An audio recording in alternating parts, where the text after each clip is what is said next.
ভাই ইন্ডিয়াতে ব্যাপক কাহিনী হইতেছে।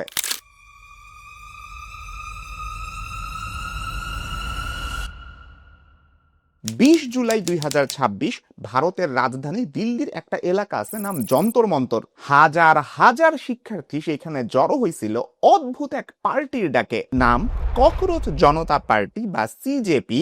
মোদির বিজেপি বা ভারতীয় জনতা পার্টিকে ব্যঙ্গ করে রাখা নাম। স্টুডেন্টদের দাবি ছিল একটাই, ভারতের শিক্ষামন্ত্রী ধর্মেন্দ্র প্রধানকে পদত্যাগ করতে হবে। তো ধরেন এই দাবি নিয়ে ওরা মিছিল শুরু করছে। প্ল্যানটা ছিল যন্তর মন্তর থেকে মিছিলটা শুরু হবে, ভারতের সংসদ ভবনের দিকে যাবে। কিন্তু কাহিনী হইল স্টুডেন্টরা রাস্তায় নামার পরই পুলিশ ওদের মিছিলটা আটকানোর চেষ্টা করে। প্রথমে লাঠি চার্জ করে, এরপরে ছোড়া হয় টিয়ার শেল, এমনকি পিলেট বুলেটও। এতে বেশ কয়েকজন আন্দোলনকারী আহত হন।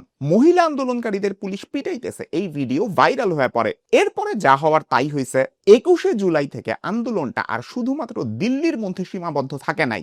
মুম্বাই, পুনে, নাসিক, কলকাতা সহ কম বেশি ভারতের সব ছোট বড় শহরেই আন্দোলন শুরু হয়। এইদিকে সোনাম ওয়াংচুক, যাকে ধরা হয় 3 ইডিয়টস এর আমির খানের র্যাঞ্চোর রিয়েল লাইফ ভার্সন, যদিও আমির খান সেটা অস্বীকার করছেন, উনি অনশন শুরু করে দেন। বলিউডের অনেক বড় বড় মানুষ স্টুডেন্টদের পক্ষে অবস্থান নেন, যেমন শাবানা আজমি, প্রকাশ রাজ, নাসির উদ্দিন শাহের মতন মানুষ। এছাড়া বিখ্যাত কমেডিয়ান বীর দাস, কুনাল কামরা সহ আরো অনেক বড় বড় সেলিব্রিটিরা। আমির খানের মতন মানুষেরা কেন শুরু থেকে এই আন্দোলনে সাপোর্ট দিতেছেন না, এইটা নিয়েও অনেক কথা উঠে। তারপরে 24শে জুলাই তো সিজেপি পুরা ভারত জুড়ে আন্দোলনের ডাক দিছে। ভারত হোক কিংবা বাংলাদেশ, আন্দোলনের শুরুটা মনে হয় সবসময় জুলাইয়েই হয়। এর মধ্যে আমাদের মোদি ব্রো বুমার স্টাইলে একদম নাকের সামনে ক্যামেরা, সেলফি ক্যামেরাটা নিয়ে একটা ভিডিও পাবলিশ করছে। ভিডিওতে ওনারা দেখতে খুবই হাস্যকর লাগতেছে। অন্যদিকে বিহারে মারাত্মক কাহিনী ভাই। পাটনায় পুলিশ ওদের ওয়াটার ক্যানন মারতেছে, আর ভাই ওরা এটারে বালাম পিচকারি স্টাইলে পুরাই পার্টি মুডে নিয়ে গেছে। এক পোলা তো টিয়ার গ্যাস দিয়ে নেশা করা শুরু করছে। পুলিশরে উল্টা সে জিগাইতেছে, টিয়ার গ্যাস নাই আপনাদের কাছে, আপনারা এখনো টিয়ার গ্যাস মারেন নাই কেন? भाई साहब टीयर गैस की व्यवस्था नहीं है, कुछ व्यवस्था आप लोग नहीं करके वाटर कैनन का ये सब क्या देखना पड़ रहा है। ব্যারিকেড ভাঙতে না পাইরা ডিরেক্ট তুইলে নিয়ে যাইতেছে ব্যারিকেড। পুলিশের সাথে স্কুইড গেমের টাগ অফ ওয়ার নামে একটা খেলা ছিল না, দড়ি ধইরা টানাটানি, ওই খেলা শুরু হইছে। What? সব মিলায় ভাই ব্যাপক কাহিনী চলতেছে ইন্ডিয়ায়। আজকের ভিডিওতে আমরা জানবো ভারতে এই আন্দোলন কেন হইতেছে। এইটা যে একদিনে হয় নাই, আস্তে আস্তে বিল্ড আপ হয়ে একটা ইতিহাস নিয়ে এই আন্দোলনের শুরুটা হইছে, যেটাকে ধারণা করা হইতেছে ভারতের কেন্দ্রীয় শাসনে বিজেপির গদি হয়তো এটা নাড়ায় দিতে পারে। এই সবকিছু কিভাবে আসলে সম্ভব হইল, এই পুরো ব্যাপারটা ব্যাখ্যা করে আজকের ভিডিও। তো চলেন শুরু করা যাক। আন্দোলনের কাহিনী যদি আপনাকে আমি বুঝাইতে যাই, প্রথমে আপনারা বুঝাইতে হবে এই আন্দোলনের মাস্টার মাইন্ডটা কে। সহজ উত্তর, ভারতের প্রধান বিচারপতি সূর্যকান্ত।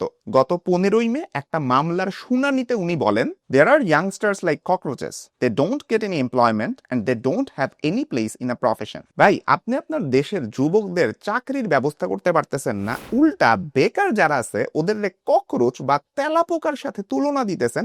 মানুষ খেপবে না তোকে আপনারা চুমা দিবে। প্রধান বিচারপতির এই বক্তব্যের ব্যাপক সমালোচনা শুরু হয়। এমন সময় আমেরিকায় থাকেন একজন ইন্ডিয়ান অভিজিৎ দীপকে নাম। 16ই মে উনি বলেন, বস আমরা একটা রাজনৈতিক দল গঠন করে ফেলি, দলটার নাম হবে ককরোচ জনতা পার্টি। আমাদের তোরা ককরোচ ডাকছস না, তোদেরই পার্টির নামে আমি ককরোচ জনতা পার্টি খুলবো। মোদির ভারতীয় জনতা পার্টি বিজেপিকে ব্যঙ্গ করে খোলা একটা নাম। ওরা কি করে নাই, এআই দিয়া পোস্টার বানাইছে, ওয়েবসাইট বানাইছে, সব করে নতুন এই দলের প্রচারণা শুরু করছেন। অনেকটা মিমের মতন বুঝছেন, যেমন এই দলের মেম্বার যদি হইতে চান আপনি, আপনাকে অলস হইতে হবে, বেকার হইতে হবে, আর সব সময় অনলাইনে থাকতে হবে। খুবই অদ্ভুত কিছু শর্ত দিয়ে দিছে। আর এইগুলার কারণেই ভারতের জেনজিদের কাছে এই দলটা ব্যাপক জনপ্রিয়তা পায়। মেইনলি ওদের পপুলারিটিটা দেখা যায় ইনস্টাগ্রামে। মাত্র এক সপ্তাহের মধ্যে ওদের ইনস্টাগ্রাম ফলোয়ার হয়ে যায় 20 মিলিয়নের বেশি। সহজ কথা, মিমের মাধ্যমে ভারতের জেনজি একটা অনলাইন প্ল্যাটফর্মের আন্ডারে চলে আসছে, যদিও তখনও অফলাইনে তারা কোনো কার্যক্রম চালায় নাই। অফলাইনে এই ককরোচ জনতা পার্টি জাস্ট ওয়েট করতেছিল একটা বারুদ, একটা স্ফুলিং এর জন্য, কোনো একটা জাস্ট ঘটনা ঘটবে যেটা দিয়া মোদির সিংহাসন খালি কাইপা যাবে। আর সেই আশাটাই পূরণ করে দেন ভারতের কেন্দ্রীয় শিক্ষামন্ত্রী ধর্মেন্দ্র প্রধান। তার কারণ ওনার আমলে বেশ কয়েকটা পরীক্ষার প্রশ্ন ফাঁস হয়েছে। বাংলাদেশে যেরকম মেডিকেলের ভর্তি পরীক্ষা হয় না, ইন্ডিয়াতে এই পরীক্ষাটারে বলে national eligibility entrance test under graduate 2026 বা সংক্ষেপে নিট। NEET। এই পরীক্ষাটা গত 3 মে তারিখে হয়েছে। প্রায় 22 লক্ষের বেশি স্টুডেন্ট এটাতে পার্টিসিপেট করছিল। কাইন্ড অফ নিটে যদি আপনি ভালো মার্কস পান, আপনি ভালো সরকারি মেডিকেলে অ্যাডমিশন পাবেন। মার্ক কম হইলে বেশি টাকা দিয়ে হয়তো বেসরকারি মেডিকেলে পড়া লাগতে পারে। এখন ভাই সবাই তো আমরা পরীক্ষা ধরেন দিয়ে আসছি, বাসায় এসে ওরা দেখে এই পরীক্ষার প্রশ্ন তো আগে টেলিগ্রামে ফাঁস হয়ে গেছে। ভাই অ্যাডমিশন টেস্ট আপনারা অনেক মানুষ দিচ্ছেন, অ্যাডমিশন টেস্ট না দিলেও পরীক্ষা তো দিচ্ছেন, আপনারা কি পরিমাণ কষ্ট করতে হয় আপনারা জানেন। এত কষ্ট করে ভাই আমি প্রিপারেশন নিলাম, বাসায় এসে দেখতে পারলাম কেউ একজন টাকা দিয়ে এই প্রশ্ন অনেক আগে থেকেই পেয়ে গেছে, প্রশ্ন ফাঁস হয়ে গেছে। আমার এই কষ্টের কোনো দাম নাই। কাহিনী হইল প্রথম দিকে সরকার এটা স্বীকারই করে নাই, কিন্তু পরে 12ই মে ওরা এই নিট এক্সাম বাতিল ঘোষণা করে। আবার আপনি নিট এক্সাম দিতে পারবেন 21শে জুন, এই তারিখ ঠিক করে। কিন্তু ভাই আবার আমার এক্সাম দিতে হবে, এটা কি পরিমাণ মেন্টাল প্রেশার একবার চিন্তা করেন। এই প্রেশারের কারণেই ওই সময়ের মধ্যে অন্তত 12 জন শিক্ষার্থী আত্মহত্যা করে ফেলে, যখন সরকারের কোনো কাজের কারণে জনতার লাভ পড়া শুরু করে না। আন্দোলনের জন্য এইটার চেয়ে বড় কোনো বারুদ আর নাই। এতগুলা শিক্ষার্থীর জান চলে যাওয়ার পিছনে সবাই সরকারকে দায়ী করা শুরু করে। এমন সময় 1 জুন ওই যে সিজেপি ককরোচ জনতা পার্টির কথা বলছিলাম, ওইটার প্রধান অভিজিৎ দীপকে উনি শিক্ষামন্ত্রীর পদত্যাগ দাবি করে বসেন, সাথে এই দাবিতে আন্দোলনেরও ডাক দেন। এমনকি নিজে আন্দোলনে যোগ দিতে 6ই জুন ভারতে চলে আসেন আমেরিকা থেকে। সেই দিন থেকে জোরে সোরে শুরু হয় দিল্লির যন্তর মন্তরে শিক্ষামন্ত্রীর পদত্যাগের দাবিতে আন্দোলন। মানে এই দিনটাই সেই দিন সিজেপি অনলাইন থেকে অফলাইনে জনতার রাস্তায় নিজেদের কাজ নামাইলো। প্রথম দিকে বামপন্থী ছাত্র সংগঠনগুলোর সাহায্যে আন্দোলন শুরু হয়েছিল, কিন্তু এরপরে ভাই একটা একটা করে খুব বড় বড় মানুষজন এই আন্দোলনের সাথে যুক্ত হইতে থাকেন। এদের মধ্যে সবচেয়ে গুরুত্বপূর্ণ ব্যক্তি সোনাম ওয়াংচুক, ভারতের খুবই বিখ্যাত একজন শিক্ষাবিদ এবং বিজ্ঞানী। সবাই ওনাকে প্রচন্ড সম্মান করেন। থ্রি ইডিয়টস এর আমির খানের যে চরিত্র ফুংসুক ওয়াংরু বা র্যাঞ্চো, এইটার বাস্তব ভার্সন অনেকে সোনাম ওয়াংচুককে মনে করেন। যদিও আমির খান এটাকে অস্বীকার করছেন এবং এটার জন্য ব্যাপক সমালোচনারও শিকার হয়েছেন। এই লোকটা যখন অনশন শুরু করছেন না, এইটার পক্ষে সাপোর্ট করে ভিডিও বানাইছিলেন অমি বৈদ্য, যাকে আপনারা থ্রি ইডিয়টস এর চাতুর চরিত্রটার জন্য জানেন। একদিকে সোনাম ওয়াংচুক অনশন করতেছেন, অমি বৈদ্যর মতন মানুষ সোনাম ওয়াংচুককে সাপোর্ট দিয়ে ভিডিও বানাইতেছেন, আর অন্যদিকে আমির খান পুরাই চুপ। শুধুমাত্র চুপ না, উনি একটার পর একটা বিয়ে শাদী কইরেই যাইতেছেন। যাই হোক, এটা উনার ব্যাপার, আমার এত কিছু দেখার দরকার নাই। বাট এটা নিয়ে অনেক মিম তৈরি হয়েছে। সবাই এটা বলা শুরু করছে সিনেমার ভিলেন আসলে রিয়েল লাইফের হিরো আমাদের চাতুর, যেখানে সিনেমার আসল হিরো র্যাঞ্চো বাস্তব লাইফে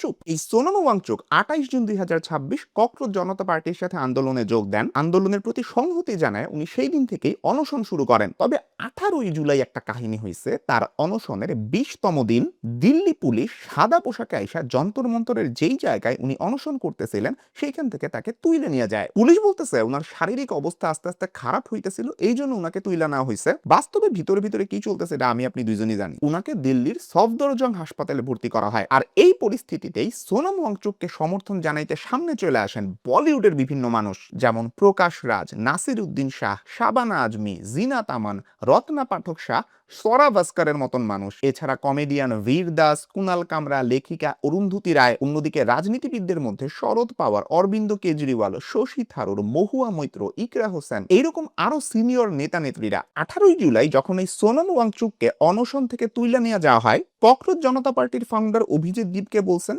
আমিও এখন থেকে অনশন শুরু করব। আর সিজেপি থেকে 20 জুলাই বলা হয় আমরা সংসদ ভবনের দিকে মার্চ করে যাব। তো টানা কয়েকদিন যন্তর মন্তর অবস্থান করার পরে শিক্ষার্থীরা এখন সংসদের সামনে আন্দোলন করার সিদ্ধান্ত নেন। ভারতের বিভিন্ন জায়গা থেকে মানুষ আসা শুরু করে 19 তারিখের রাত থেকেই, যাতে ওরা 20 তারিখে এই মার্চটা করতে পারে। আর ভাই যা হইছে, ইন্ডিয়ার বিভিন্ন জায়গা থেকে নাম না জানা মানুষ ফুড ডেলিভারি পাঠানো শুরু করছে এই আন্দোলনকারীদের, যাতে খাওয়া দাওয়ার কোনো অভাব না হয়। একটা টাইমে ওরা বলতে বাধ্য হয়েছে ভাই আমাদের আর খাওয়া পাঠায়েন না, আমাদের এত খাওয়া হয়ে গেছে। পুরা ভারতের মানুষের কি পরিমাণ সমর্থন এই আন্দোলনের প্রতি একবার চিন্তা করেন। যাই হোক, 20 তারিখ মার্চের জন্য প্রস্তুতি চলতেছে। অন্যদিকে পুলিশ রেডি ছিল আন্দোলনকারীরা যাতে আসতে না পারে। রাস্তায় রাস্তায় ব্যারিকেড দেওয়া হয়, শিক্ষার্থীরা এগুলা ভাইঙ্গাই সামনে আগায় যায়।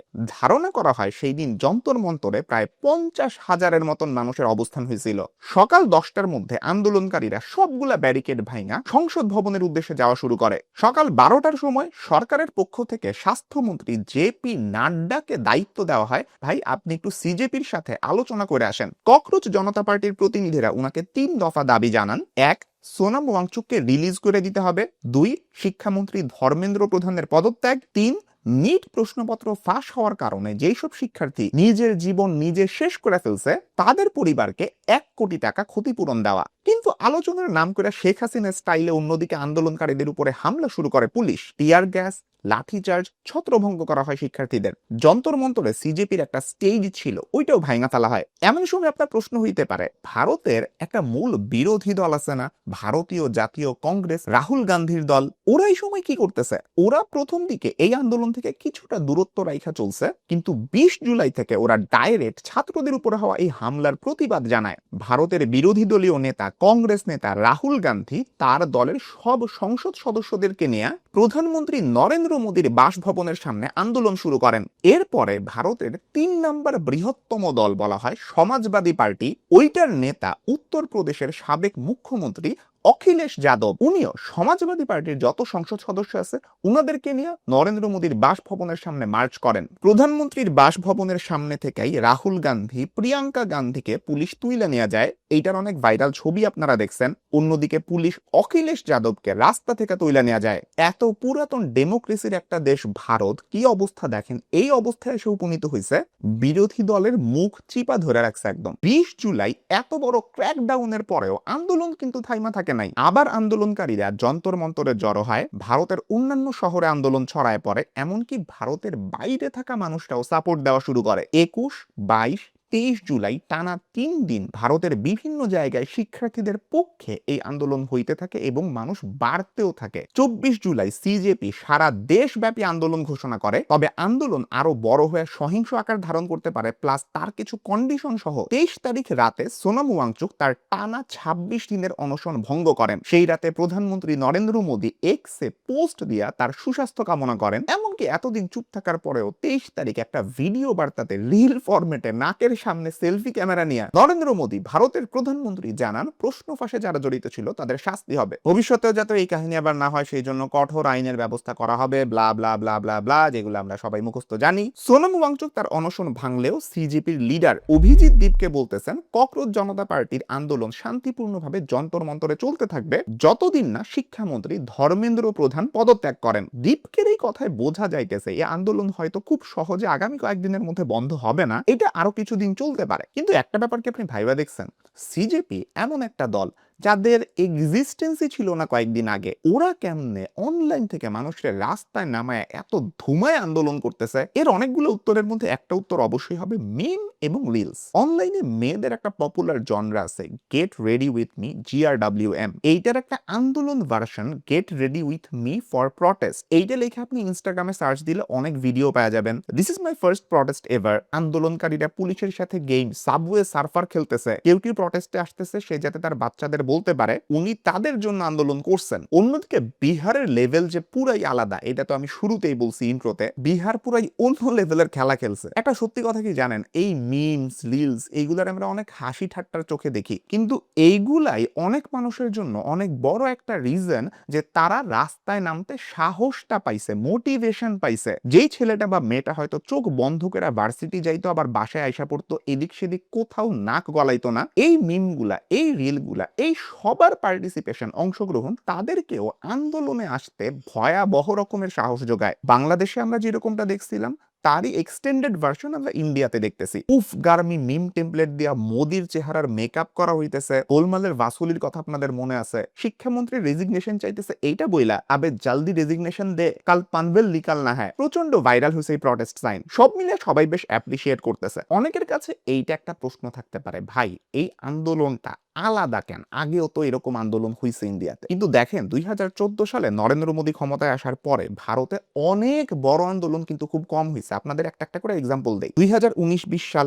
সিএএ এনআরসি বিরোধী একটা বড় আন্দোলন হয়েছিল, কিন্তু সরকার এই আন্দোলনটাকে মুসলমানদের আন্দোলন বলে ধ্বংস করে ফেলছে, কারণ এটা ইন্ডিয়া হিন্দুদের একটা আধিক্য আছে। আন্দোলনের লিডারশিপে ছিল মুসলমান মানুষজন, ওমর খালিদ, শারজিল ইমাম। ওদের এগেইনস্টে গুজব ছড়ায় এই আন্দোলন ডিসক্রেডিট করা বিজেপির জন্য খুব কঠিন কোনো কাজ ছিল না। মেইনলি ভয় ছিল যেহেতু শুধুমাত্র মুসলমানদের এবং আসাম বা নর্থ ইস্টের নাগরিকদের, এটা পুরা ভারতের আন্দোলন হইতে পারে নাই। শাহিনবাগ আন্দোলনের পরে 2020-21 সাল এইবার পাঞ্জাব, হরিয়ানা এবং উত্তরপ্রদেশের কৃষকরা একটা বৃহৎ কৃষক আন্দোলন গড়ে তুলছিলেন। মেইনলি কেন্দ্রীয় সরকারের 3টা কৃষি আইনের বিরুদ্ধে এই আন্দোলন হয়। টানা কয়েক মাস আন্দোলনের পরে এই আইনগুলা কেন্দ্রীয় সরকার বাতিল করে। তারপরেও দেখেন এই আন্দোলনটা কাদের? কৃষকদের। কৃষক কি সবাই আমরা? সো কৃষক ছাড়া বাকি মানুষদের পার্টিসিপেশন এই আন্দোলনে খুবই কম ছিল। কিন্তু এইবারের আন্দোলনটা দেখেন, নিট ওদের মেডিকেল অ্যাডমিশন টেস্টের প্রশ্ন ফাঁস নিয়ে আন্দোলন। যদি কোনো ভুয়া ডাক্তার এই পরীক্ষা পাশ করে, দেশের শিক্ষা খাতের একটা কোশ্চেন, দেশের স্বাস্থ্য খাতের একটা কোশ্চেন, রোগীরা হাসপাতালে যা ভুল চিকিৎসা পায় আসবে, মানুষ মারা যাবে প্রচন্ড পরিমাণে। অযোগ্য মানুষজন যদি ডাক্তার হয়, এটা কি ধনী গরিব দুই টাইপের মানুষের উপর আলাদা ইফেক্ট ফেলে? হিন্দু মুসলমান ওদের উপরে আলাদা আলাদা ইফেক্ট ফেলবে? অবশ্যই না। সবাই জানে এই টাইপের প্রশ্ন ফাঁস পুরা জাতির প্রত্যেকটা মানুষের জন্য ক্ষতিকর। আর এইটাই অনেক দিন বাদে ভারতের প্রত্যেকটা মানুষকে একই সুতায় গাঁথছে। এই আন্দোলনের সাপোর্ট জাতীয় পর্যায়ে ভারতে তুলনামূলকভাবে এত বেশি এই কারণেই। আমরা আশা করি ভারতীয়রা এই আন্দোলনটা যে কারণে শুরু করছেন, সেই ন্যায্য দাবিগুলো ওনারা আদায় করতে সক্ষম হবেন। আর ভবিষ্যতেও সরকার যদি গণমানুষের সাথে কোনো অন্যায় করার ফন্দি আটে, অ্যাটলিস্ট তারা বুকের ভিতরে এই ভয়টা পাবে। 26-এ ভারতে একটা জুলাই হয়েছিল। আজকের ভিডিও এই পর্যন্তই। আপনাদের যদি এই চ্যানেলের কন্টেন্টগুলো ভালো লাগে, আপনারা সাবস্ক্রাইব করে রাখতে পারেন। পাশে থাকা বেল আইকনটা প্রেস করতে কখনোই ভুলেন না। সবাই ভালো থাকবেন, সুস্থ থাকবেন। দেখা হবে ইনশাআল্লাহ পরবর্তী ভিডিওতে। আল্লাহ হাফেজ।